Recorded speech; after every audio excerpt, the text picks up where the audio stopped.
Statistical independence is tied to the concept of causation. If one event affects another, they are not statistically independent. Though, as we shall see, the converse isn't true. Events that are causally isolated may be statistically dependent.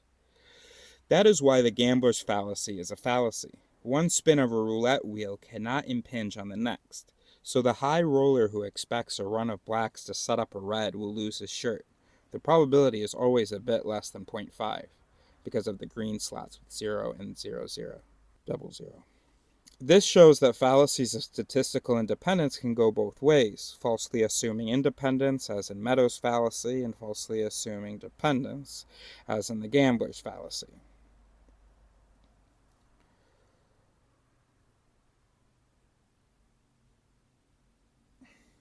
Whether events are independent is not always obvious. Among the most famous applications of research on cognitive biases to everyday life was Tversky's analysis, with the social psychologist Tom Gilovich, of the hot hand in basketball.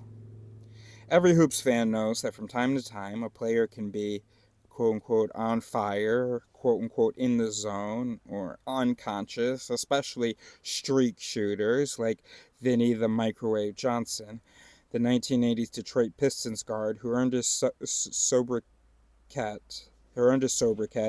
because he heats up in a hurry. In the teeth of incredulity from every fan, coach, player, and sports writer, Tversky and Gilovich claimed that the hot hand was an illusion, a gambler's fallacy in reverse. The data they analyzed suggested that the outcome of every attempt is statistically independent of the preceding run of attempts. Now, before looking at the data, one cannot blow off the possibility of a hot hand on the grounds of causal plausibility in the way one can blow off the gambler's fallacy. Unlike a roulette wheel, a player's body and brain do have a memory, and it is far from superstitious to think that a spurt of energy or confidence might persist over a span of minutes. All right, good. I'm glad that was said. So let's see how it's adjusted. So it was not a breach of the scientific worldview when other statisticians took a second look at the data and concluded that the Boffins were wrong and the jocks were right. There is a hot hand in basketball. Yeah, I'm a little bit disappointed, Kahneman. How did you? And it's funny because I when you told me about it, Kahneman, in your, I guess you were talking about Tversky's research. When you told me about it, I was with you. And other books often talk about the fallacy of the hot hand. And I've never doubted it. But Pinker, you set it up nicely here, talking about the roulette wheel, and then it was like, you slapped the right its for me for the first time to go, wait a minute. A hot hand, of course it could be real. So yeah, so I would let's see. I don't know what's gonna end up happening here, right? We're on this adventure together.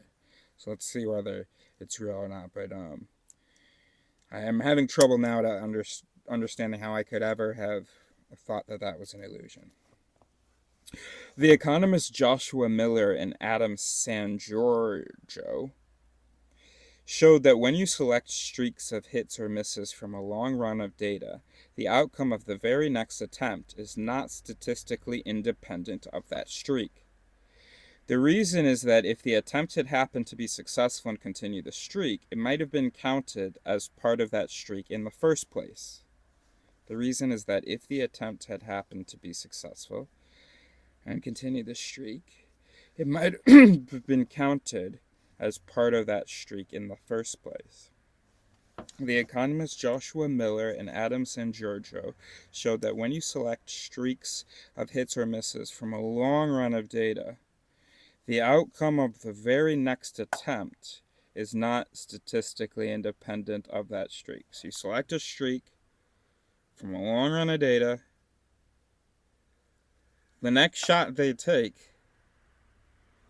is correlated to their streak, whether it's of hits or of misses. If it was a streak of hits, that next shot is more likely to be a hit. If it's a streak of misses, that next shot is more likely to be a miss. And the reason for that is that if the ah gotcha. So you have to have some minimum definition of a streak. Right, you can't like look at a streak, count every hit in it as part of the streak, and then go, and then what happened? Because yeah, okay, then if you just included all the hits in your streak, then yeah, then the next thing is going to be a miss, or vice versa. I see. The reason is that if the attempt had happened to be successful and continue the streak, it might have been counted as a part of that streak in the first place. No way Tversky would have overlooked something like that. Come on, what's going on here? Any attempt which is singled out because it took place following a streak is biased to be an unsuccessful attempt, one that had no chance of being defined as part of the streak itself. That throws off the calculations of what one should expect by chance, which in turn throws off the conclusion that basketball players are no streakier than roulette wheels. The hot hand fallacy has 3 lessons. First, events can be statistically independent not only when one event causally impinges on the other.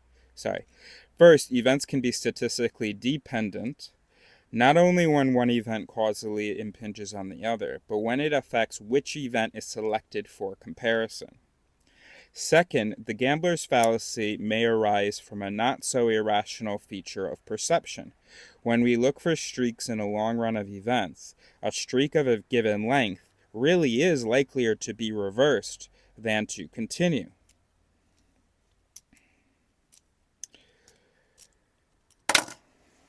Second, the gambler's fallacy may arise from a not-so-irrational feature of perception.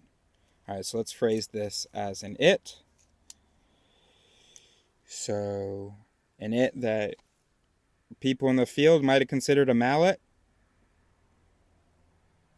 But here's Pinker, the champion of human rationality, the great defender of humans from me. And he's saying this mallet might not be such a mallet, bro. The gambler's fallacy is a mallet, but it may arise from a bonnet. And that tends to be the case.